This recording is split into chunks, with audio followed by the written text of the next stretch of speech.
Hi, my name is Sasha. Welcome back to my channel, Sash Reads, and this is another book haul.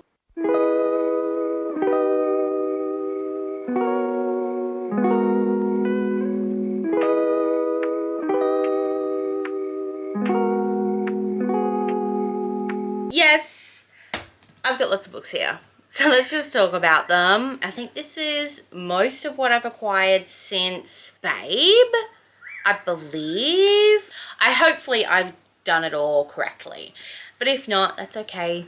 It means I've just got some that's unaccounted for, but I'll probably still read them, maybe. I don't know. I don't know what I'm saying. Let's just get into the video. Let's start off. I've got full piles here. I've got pre-orders or just sweet little treat buys. I've got secondhand buys.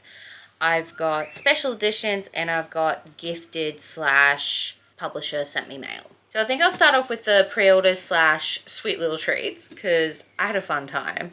I don't think I've read any of these books, by the way. But we've got A Forbidden Alchemy by Stacey McEwen. This is her newest release, and I'm very excited. We've got Nina and Patrick. So when they were 12 years old, they got whisked away from their disenfranchised mining towns to dazzling Bellavia City to be tested for magical abilities. So I'm going to guess, I just saw the words rebel group and revolution. So I feel like these two people are going to be on different sides. I've heard really good things about this book, and I did because I pre-ordered it. Simon & Schuster sent me this lovely artwork. I think that is to die for. I'm not quite sure who the artist is, but I will tag them down below when I do find out. Editing Sasha, remember that. But they've got these beautiful special like sprayed edges, and it's foiled, and it's so beautiful. I love her TikToks, I love her reels, and I'm sure I'm going to love her books too. Next, we have Phantasma by Kaylee Smith. I have heard nothing but good things about this book and its sequel, Enchantra, which I do not have yet. Hopefully we'll get that soon because it's purple and it's gorgeous. So it's a deadly contest inside a haunted mansion, and to claim its prize, its prize is a single wish. You've got Ophelia and Blackwell. And in Phantasma, the only thing deadlier than losing the game is losing your heart. Anyway, that's all I need to know. Fall With Me by Becca Mack. When I was visiting my family up in North Queensland earlier this month, I went to Kmart and I saw they had this book for $8. When last time I was there, back at Easter, they had Consider Me or Unravel Me. I don't know, it's somewhere up there, by the same author for $8. And so that was book 3, and this is book 4. But it's a hockey romance. I heard there's a cat daddy, and I believe he is a playboy. Jackson Riley is exceptional at 3 things: starting fights on the ice, picking up women post-game, and going home to fulfill his role as the world's best cat dad. Relationships unfortunately missed the list. And then you've got Lennon, who was supposed to be on her honeymoon. Instead, she's alone and single, vacationing next door to a surly tattooed man who ran his date off the resort. It was a one-night stand, but now Lennon is now the new photographer for the Vancouver Vipers, which Jackson is something for. I think he might be the goalie. But yes, I'm in my hockey romance era. I'm very excited for this book. We've got Problematic Summer Romance by Ali Hazelwood. This is Age Gap. I haven't read this one yet. And I still want to read Deep End by her too. This is sort of like a semi-sequel to... Is it Not in Love? I don't really want to read that one because the main character's name is Elijah, and I have a son with the same name. Anyway, this is about Maya and Connor. So 23 and 38, which doesn't seem that big of a gap, but I think that's like 15 years. So yeah, that is pretty big. I'm very excited though, and I love this cover. I think this cover is so freaking gorgeous. It's beautiful. This next book was actually a recommendation to me by Ren from the Reading Ran. They kept talking about this book, and I'm like, fine, I'll pick it up. And it's got all of my buzzwords. My Big Fat Fake Marriage by Charlotte Stein.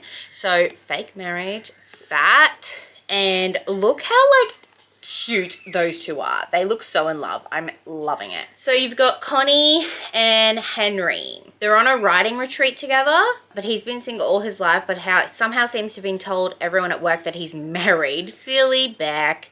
So Connie pretends to be his wife for the riding retreat. So it's got like one bed, and they have to share their first kiss, their first touch, their first time together in one bed.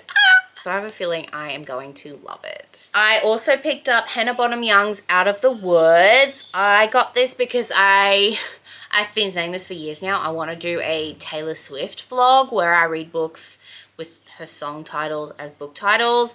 Out of the Woods is one of them. But this one is about high school sweethearts Sarah and Caleb. Have always been a sure thing. For the past 17 years, they've had each other's backs through all life's ups and downs. This sounds good because it's giving sort of marriage and trouble. Now, Sarah wants to take on a fundraiser in memory of her late mother, and she wants nothing more than to prove that she doesn't need Caleb's help to succeed. But the event fails, and Caleb uninvitingly steps in to save the day.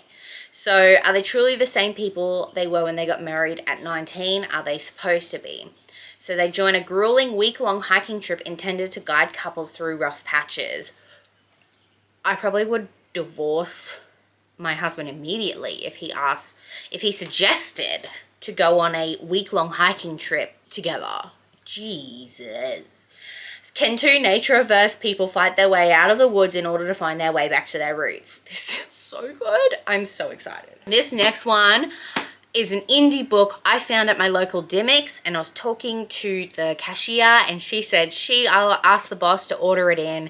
And so I found a fellow Kayla Grossi book lover in my town, and that is Whirlwind by the Kayla Grossi. So this was inspired by the movie Twisters, but we've got like student professor, student is fat, and they're storm chasers. And plus the professor's name is West. I don't know, there's something about that name West that I love so much. Like if your name is West, you're automatically hot in my mind, okay? So I'm very excited to get to this. Kayla has been an up and down author for me, but I'm very excited to get to this one. This next one, I got the next two actually are because QBD was having a buy one get one free sale, or buy one get one half price sale, and they had a queer stand, and so I picked these two books off that queer stand. And the first one is The Spirit Bears Its Teeth by Andrew Joseph White. This is about a trans woman, trans man. 16-year-old Silas Bell would rather rip out his violet eyes than become an obedient speaker wife. According to mother, he'll be married by the end of the year. It doesn't matter that he's needed a decade of tutors to hide his autism, that he practices surgery on slaughtered pigs, that he is a boy, not the girl the world insists on seeing. So after a failed attempt to escape an arranged marriage, Silas is diagnosed with veil sickness, a mysterious disease sending violet-eyed women into madness, and shipped away to Braxton Sanatorium and Finishing School. The facility is cold, the instructors merciless, and the students either bloom into legible wives or disappear. So when the ghosts of missing students start begging Silas for help, he decides to reach into Braxton's innards and expose its rotten guts to the world, as long as the school doesn't break him first. How good does that sound? The other queer book I picked up when I was at QBD was Amelia, If Only by Becky Albertalli. I really love The Upside of Unrequited by this author, and I really haven't read anything since. But this is about Amelia, who is not in love with Walter Holland. He just happens to be her favorite moderately famous, chaotically bisexual YouTuber. She just knows sparks would fly if she only could connect with Walter for real. If only he would host a meet and greet. If only it were just a short road trip away, and if only Amelia could talk to her friends into making it the perfect last hurrah before graduation. Even her newly single, always cynical best friend, Natalie! One thing's for sure, all roads lead to butterflies. But what if Amelia's butterflies aren't for Walter at all? It's for Natalie. Look how cute! And then last but not least, from my little spending, I went to Brisbane recently, and this was QBD, and someone said they had totes to give away if you bought this book, and so I bought this book, and I found it was signed by the author, and that is Bury Our Bones in Midnight by V.E. Schwab, who I have very rocky background with. I have a rocky relationship with this author. I have not really enjoyed anything they've written except for her middle grade series. But I'm like, look, why not? It's toxic lesbian vampires. What more could you want, honestly? Let's go into books I got as gifts or from the publisher. So this first one is actually I won a giveaway. I think it was by a podcast, On Her Bookshelf. Let's see what the gift says. Yeah, Love from On Her Bookshelf podcast. So they were doing a giveaway if you saw them at Babe, and I entered and I won. And so I asked them to send me A Pack for Autumn by Amelia Emerson. Amelia Emerson. This is getting traditionally published, so I wanted an indie copy to match my A Pack for Winter by Eliana Lee. It's a cozy verse. It's cozy omega verse, and so you've got A Pack for Autumn and A Pack for Winter is the first two, and the next two I believe is A Pack for Spring and A Pack for Summer. And these covers are to die for, and I just love it. And there's this cat that I believe shows up in all of the stories. She was looking for quiet, she found them instead. Starlight Groves needs a new lighthouse keeper, and Olive Autumn Harvest needs a fresh start, preferably one with as much solitude as possible. Her new isolated ocean cottage is perfect, except for the eccentric meddling townspeople and the cat who's adopted her. When the town wins a grant for lighthouse restoration, Olive is forced to let the contractors into her space, a company comprised of 3 hot alphas. Easton, her golden retriever stalker, Lars, the steady protective Viking, and Finn, who's hiding a pain that matches her own. I'm so excited. The lovely Ellen and Unwin sent me a finished copy of New Skin, A Love Story by Miranda Nation. Based in the 90s, New Skin evokes a coming of age in the late 1990s and charts the course of first love and its power to shape who we become.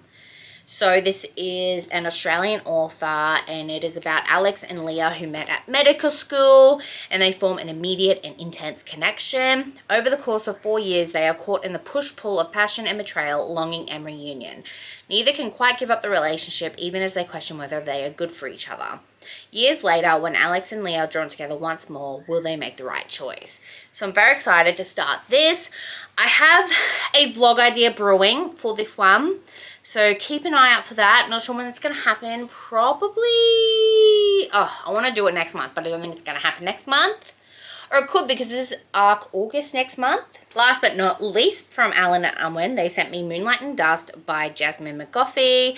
This is a YA contemporary fantasy. You have Zila, who big sister has gotten into trouble and she's been hospitalized, and she finds out that her sister might have been dabbling in the newest party drug, and finds out that this party drug might be giving people powers. Unravels what might be going on at Craigmont High. She forges friendships with other island students and starts falling for a boy who might know more about Nick than he lets on. But Zila is not entirely sure who she can trust, and she has no idea of the danger they're all in. I love this cover, I love the purple, and I'm very excited to read this. So thank you once again, Alan and Unwin, for sending me these 2 finished copies. Okay, secondhand books, here we go. The lovely Ash over at Asher Reads likes to sell me books because she wants money, and I'm apparently just happy to give it to her.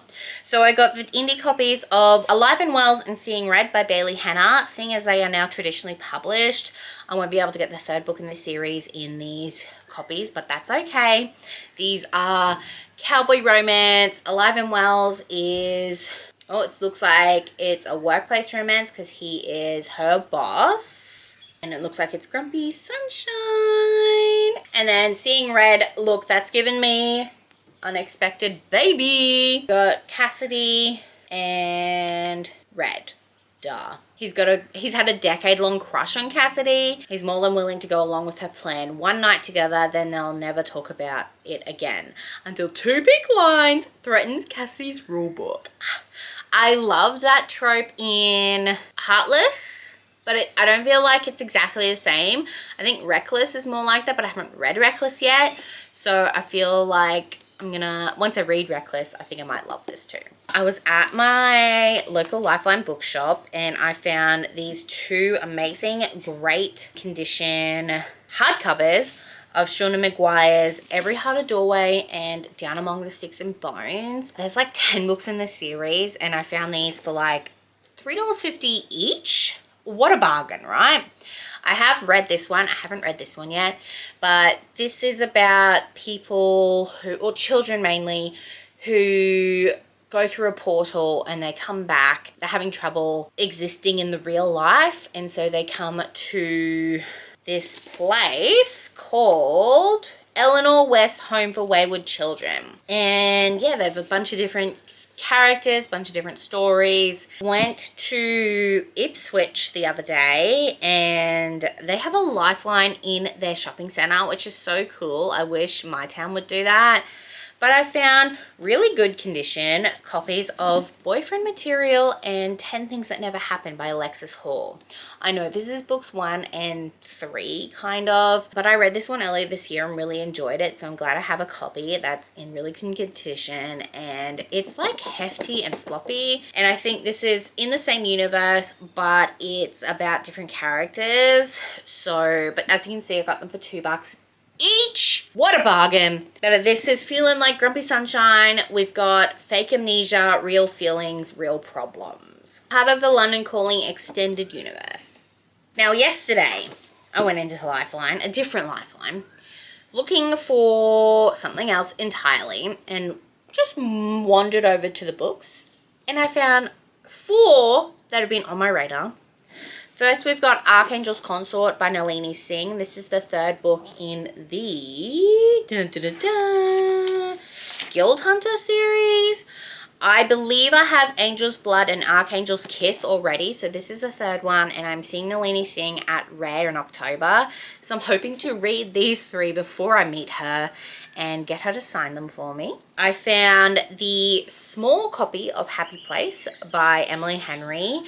I have the first 3 in this height, so I was waiting till I could find this in the height as well before I bought it.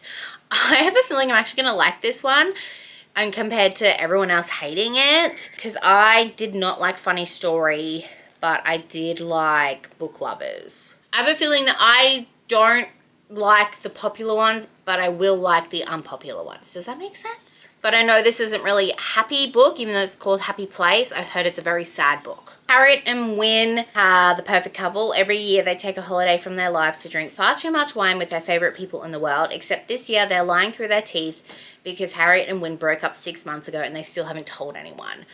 This sounds so good.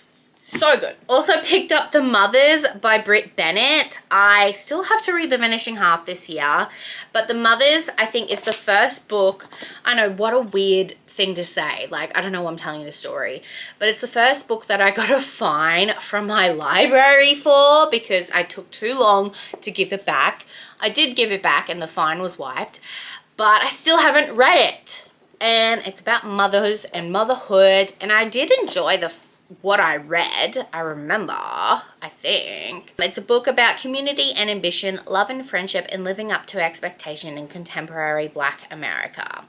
So it begins with a secret, then follows that secret through the lives of 3 different characters from high school into adulthood, tracing its impact far beyond their Southern California youth. Another great find, I'm actually borrowing the other book from this author out at the moment, and the book I bought yesterday was Burn by Melanie Saywood. This is a queer Aboriginal author here in Australia, and this is, I believe this is their first book.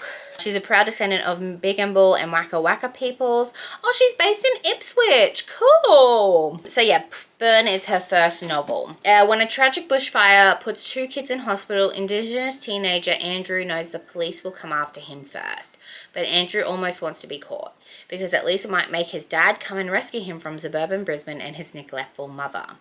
Growing up in small-town Tasmania, Andrew struggled at home, at school, at everything. The only thing that distracted or excited him was starting little fires.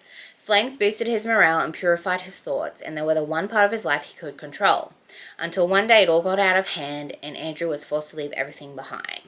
Now, as the police close in and Andrew runs out of people to turn to, he must decide whether he can put his faith in himself to find a way forward. Sounds so good. I'm very excited for it. All right, let's look at these special editions. I've got 3 here.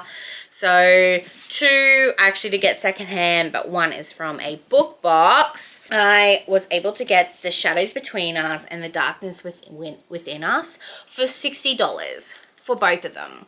They're like $60 for one online right now. So you've got the lovely sprayed edges. I actually have read this one and I really enjoyed it. It was like my first foray into like bad bitch females. How cute is that? And then you've got that foiling there. And you've got the lovely map. Feels so nice. So yes, very good condition, and I'm glad I am able to have these copies because I was very excited when I saw them and then very sad when I saw the price. And then this, I believe, is a sequel. I don't think it's a sequel. It might be in the same universe though. I love that cover so much. That's the sprayed edges there. And you've got, so it's like white and gold compared to the other one's black and silver, and then that's the map again. I'm hoping this is also about a clever and deadly heroine, and I believe it will. I love her main characters. That's all I'm gonna say about that. And then last but not least, I've got my book box from the Bookish and Spice. This is the Romantasy. I believe it's for May, or it could have been June, and that is The Stars Are Dying by Chloe C. Penaranda. Penaranda? Anyway, how pretty is that cover for starters, and the foiling, and then we've got those edges. I am dying. Exclusive bookmark, given resend to be honest. And then when falls night, the world will drown in starlight is the quote on the back. In a world abandoned by the celestial guardians and left to suffer a tyrant king's reign, all Australia knows is safety in seclusion. With fragmented memories of only 5 years of her life, she's determined to discover more about her past. Even that means fleeing the cruel arms that hold her safe from the wicked vampires rumoured to rule the land? What? She stumbles upon the mysterious knight. She soon realizes determination alone isn't enough to guard her heart. He lingers like the darkness that expands between the stars, and soon she discovers her captor's wicked means of control weren't based on a lie to keep her under locks after all. In her desperation, Australia escapes Knight's help before she can decide if she might have sold her allegiance to one of the bloodthirsty beings the people of her world fear. Well, duh. Oh my god, I forgot how pretty this was. Okay, this is the foiling on the front. Hello. It's so pretty and purple. And that's the back. That quote says, "The brightest star needs the darkest night." What kind of night, huh? And this is the reverse dust jacket, so it's got that print from the bookmark on the cover there, and that's the back, and I love it so much. And then here is more of our main characters. That's one of the end pages, and that is a second end page, which is kind of saucy. So yes, this is beautiful. I love it so much, and I hope I get to read it soon because it's purple. I just love purple. Maybe I should do like, it's been done before, but like read the color of my bookshelves and like pick a color, and that's what I'm reading. Does that make sense? Anyway, so these are all the books that I have acquired recently. Let me know down below. Have you read any of them? Any of these your favorite books in the whole wide world? Which one should I start next? So if you got to the end of this video and you don't have anything else to comment, pop any sort of star emoji in the comments below for The Stars Are Dying. Thank you so much for watching. I hope you have a wonderful, wonderful rest of your day. If you want to be my friend, you can have me on Goodreads, Instagram, Storygraph, and I'm on TikTok now. And don't forget to like, comment, and subscribe. Have a wonderful, wonderful rest of your day. I'll see you next time. Bye.